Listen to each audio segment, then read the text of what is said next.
Olá, minhas amigas e meus amigos.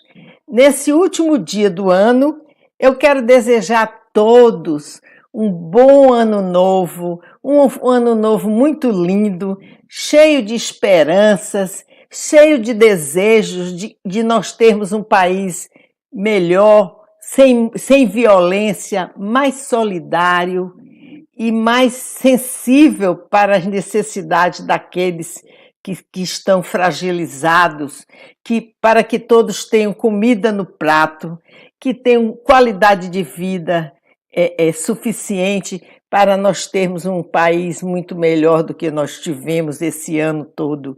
E pedir também que a nossa saúde seja preservada e que essa pandemia, afinal, vá embora de uma vez das nossas vidas. Então, um bom ano novo para todos, muito feliz e a nível pessoal, cada um realize os seus sonhos, os seus desejos mais profundos. Nesse vídeo de hoje, nós vamos falar outra vez sobre análise de conteúdo, complementando o vídeo 34. Né? Esse nosso de hoje é o 35. Eu quero só dizer que quem não assistiu o 34 aqui, volte lá e assista antes de ver esse daqui. Porque nesse complemento, nós vamos dizer algumas coisas que são fundamentais na hora de você preparar o seu planejamento para fazer sua análise de conteúdo, e vocês irão entender muito bem o que é que se deve fazer para que essa pesquisa seja feita de forma fidedigna, tá bem? Vou falar de categorias também, que são elementos muito importantes em qualquer pesquisa, e vocês vão ter, acredito que com bastante claridade, dados bem palpáveis para realizar a sua pesquisa.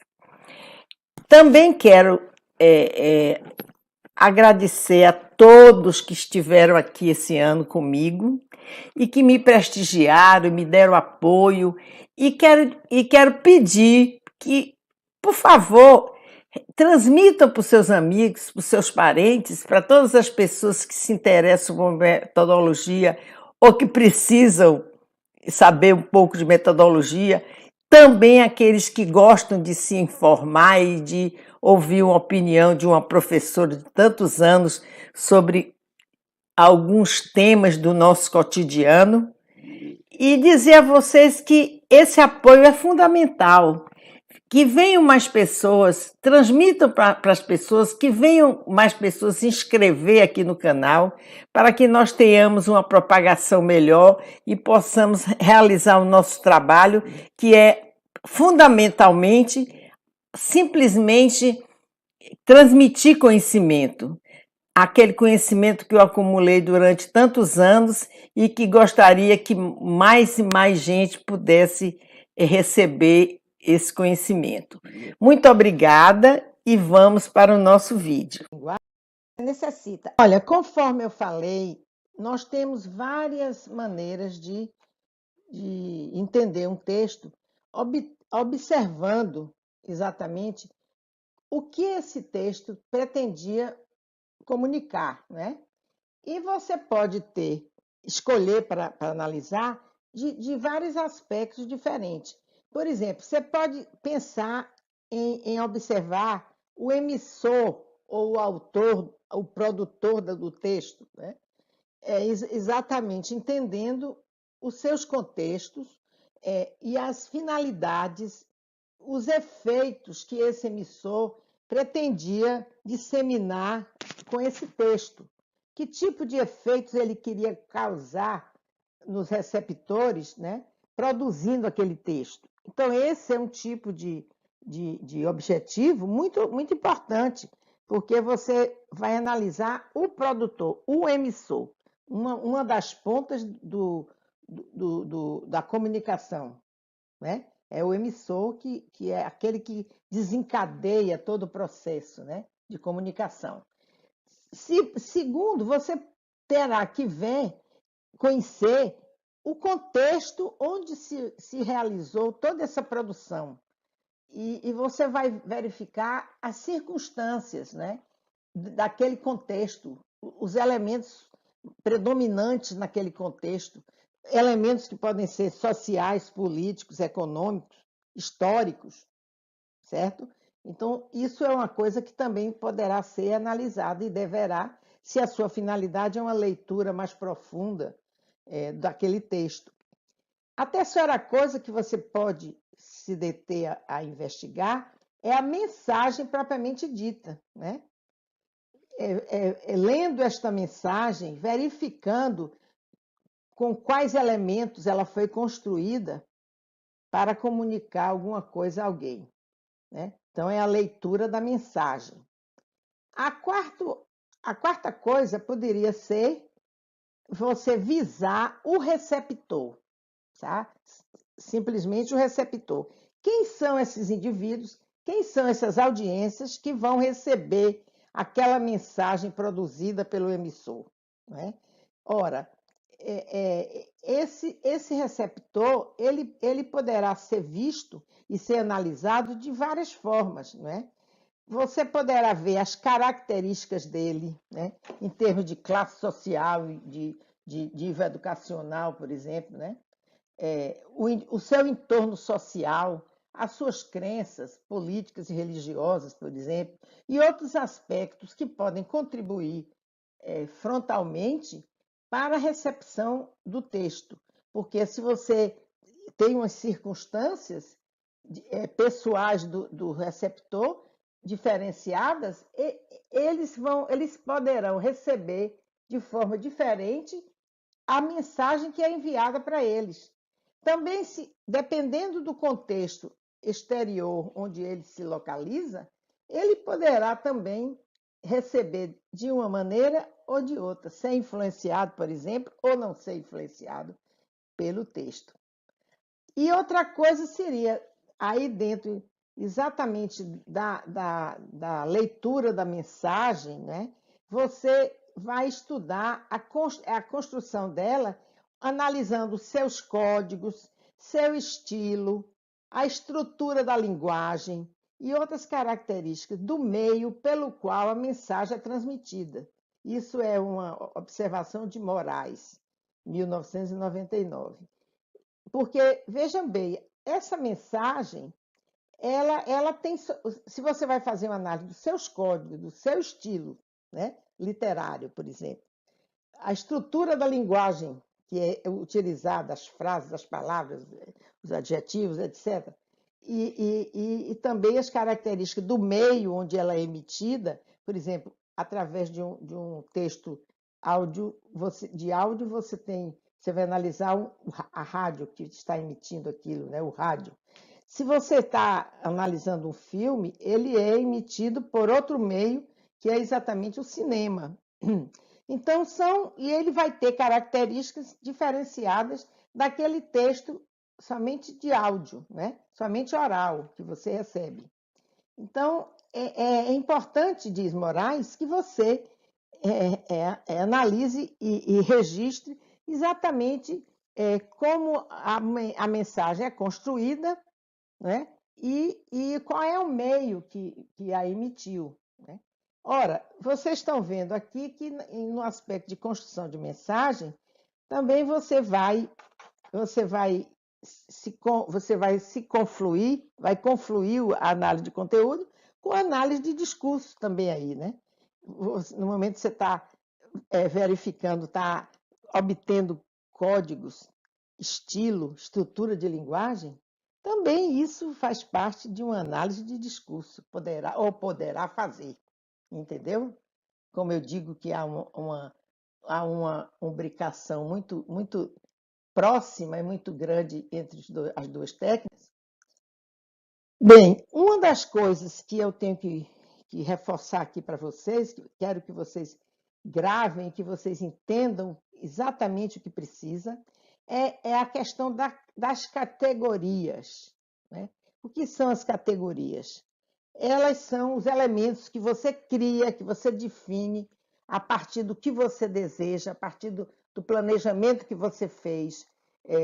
das variáveis que você definiu nos seus objetivos, você vai daí estabelecer as categorias de análise, aquilo que você vai analisar, entendeu? Então, é muito importante que você possa exatamente ter isso com muita clareza e configurar essas categorias, definindo-as com muita clareza também, tá certo? Isso é imprescindível. Agora, existem duas técnicas que dizem o seguinte: uma que diz, ora, você deve construir essas categorias antes. Quando você faz o seu planejamento, você estabelece que tipo de categorias você vai usar para poder entender o seu objeto, para poder você fazer a leitura do texto. E não deixar para depois que você começar a colher os dados. Entretanto, outra corrente diz o seguinte, que você deve fazer isso não antes, mas somente no momento em que você estiver lendo o texto, porque as categorias vão aparecer com muita clareza.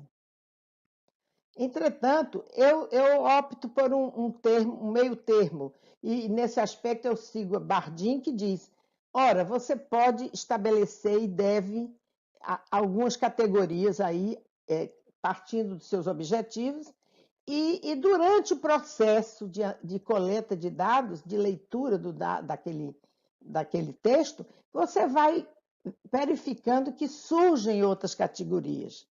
Então, existiria essa flexibilidade de você construir novas categorias e defini-las com clareza durante o processo de coleta, entendeu? Então, essa eu acho que seria a posição mais adequada para que a gente possa fazer o nosso trabalho. Agora, eu gostaria de falar de um tipo de análise de conteúdo que surgiu no início dos anos 2000 e que eu achei muito interessante. São dois estudiosos da área de cinema e de televisão, da área de imagens, né? Então, eles a partir da leitura de textos de televisão e de textos fílmicos, eles estabeleceram os elementos de uma análise de conteúdo que eu, quando conheci, fiquei muito encantada com ela. E eu utilizei esse tipo de técnica na minha tese de doutorado, certo?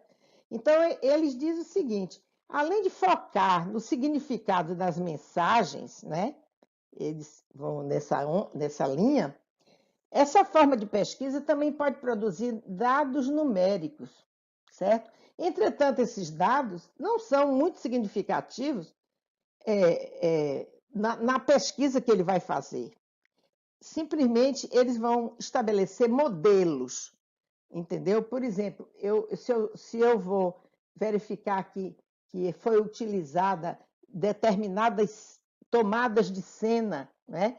Como características de alguns sentimentos, para registrar alguns sentimentos dos personagens, por exemplo, e aquilo significa uma mensagem que é enviada, se eu observo que existe várias vezes a utilização desse recurso, eu posso somar tudo aquilo que eu vi, quantas vezes aparece. Entretanto, esse somatório, ele só vai caracterizar para quem está analisando que aquilo é um modelo que o produtor do filme utilizou para você tomar por empréstimo e depois você usar como categoria, tá certo?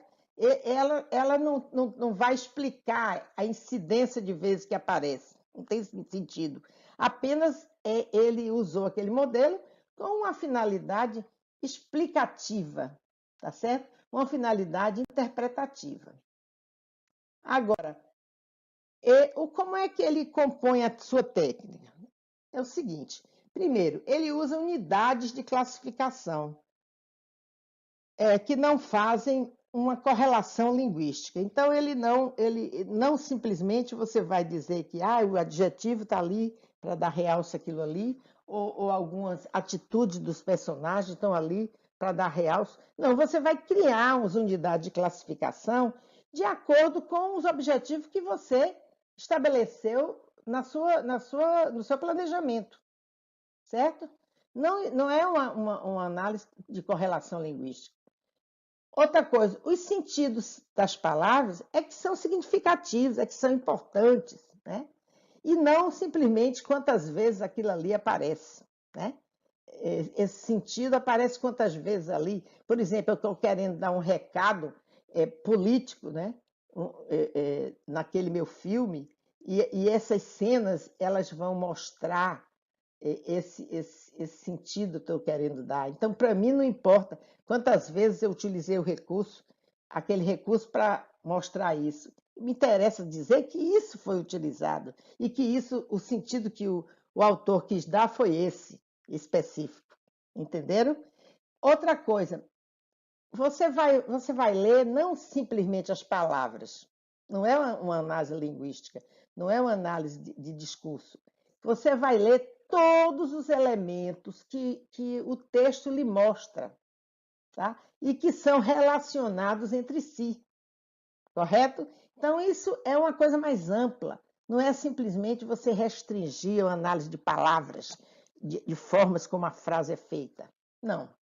Outra coisa, você vai usar instrumentos de registro que, na verdade, eles são menos estruturados, menos é, é, duros e mais flexíveis.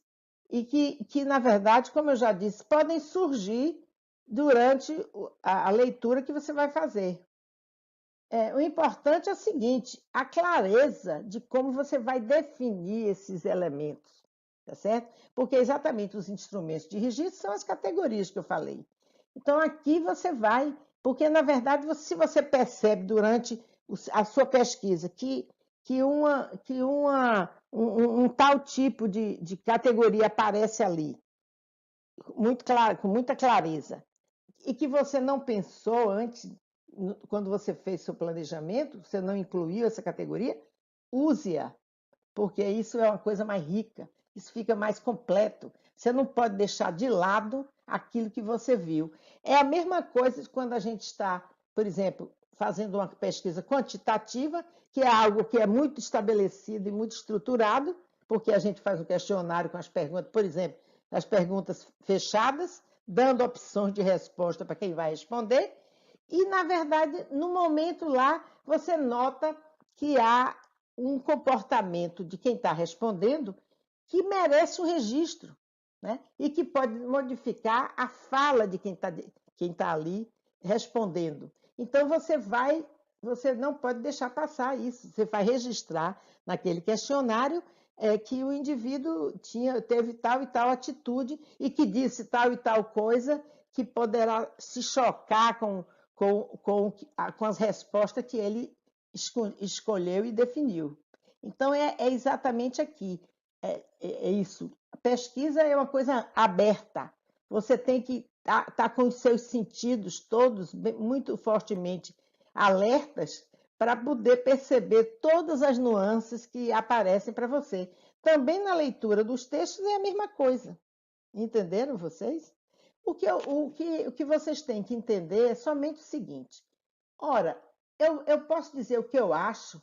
Pode e deve, né? Você que está fazendo a pesquisa. Naquele momento, você é o indivíduo que conhece bem melhor aquele objeto que você está analisando do que qualquer uma outra pessoa. Porque você está lá submetida no texto, você está lá analisando tudo aquilo, você estabeleceu todas as nuances que ele contém. Então, você é o indivíduo que sabe mais. Entretanto, o resultado não é um achismo, porque aí você vai colocar por terra todas as suas conclusões. Para poder estabelecer alguma coisa e dizer que aquilo acontece, você terá que relacionar tudo aquilo que você está afirmando com alguma coisa que o texto mostra. e que se repete, ou não se repete, mas que mostra de uma maneira muito categórica o que você está afirmando. Se você fizer isso, você terá um resultado, umas conclusões bastante plausíveis e você não estará fazendo achismo, você estará fazendo ciência, tá certo? Então, uma das coisas importantes é seguir todos os procedimentos que a técnica indica, é você conceituar tudo que você está estabelecendo como análise, como objeto de análise, você caracterizar muito bem o seu objeto de pesquisa, você estabelecer até onde você vai analisar, até onde vai a sua pesquisa, delimitar isso, e seguir as categorias, procurando ler no texto e encaixar essas categorias, tá certo? Então, isso é o trabalho do pesquisador e que vai tornar a sua pesquisa fidedigna. Se não houver nas conclusões esses aspectos, o seu trabalho não terá tido sucesso. Tá bom, gente? Então, eu volto a falar, estou aqui à disposição. Vocês podem acessar essa bibliografia que eu estou citando aqui embaixo.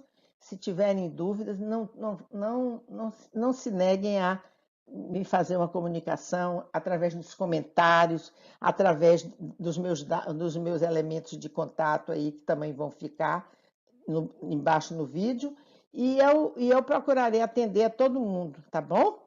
Então, muito obrigada e até o próximo vídeo. Então, amigos, gostaram desse vídeo? Eu espero que sim. E quero também falar uma coisa muito importante. O meu site, www.metodologiaamigável.com, ele está sendo totalmente reformulado, vai ter uma cara nova, está ficando muito lindo e nós vamos trazer muitas coisas para vocês. Uma das coisas que eu quero logo ressaltar é exatamente um e-book grátis que todos aqueles que entrarem no meu canal e que forem até o site, no site vão poder obter este meu presente, né? É um presente especial para todos que comparecerem ao meu site e preencherem o formulário que lá está.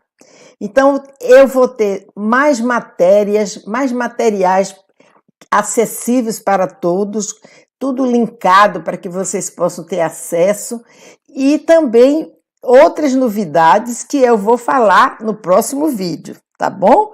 Então aguardem e já estou convidando todos a irem até o site www.metodologiaamigável.com. Mais um beijo para todos e um feliz 2022.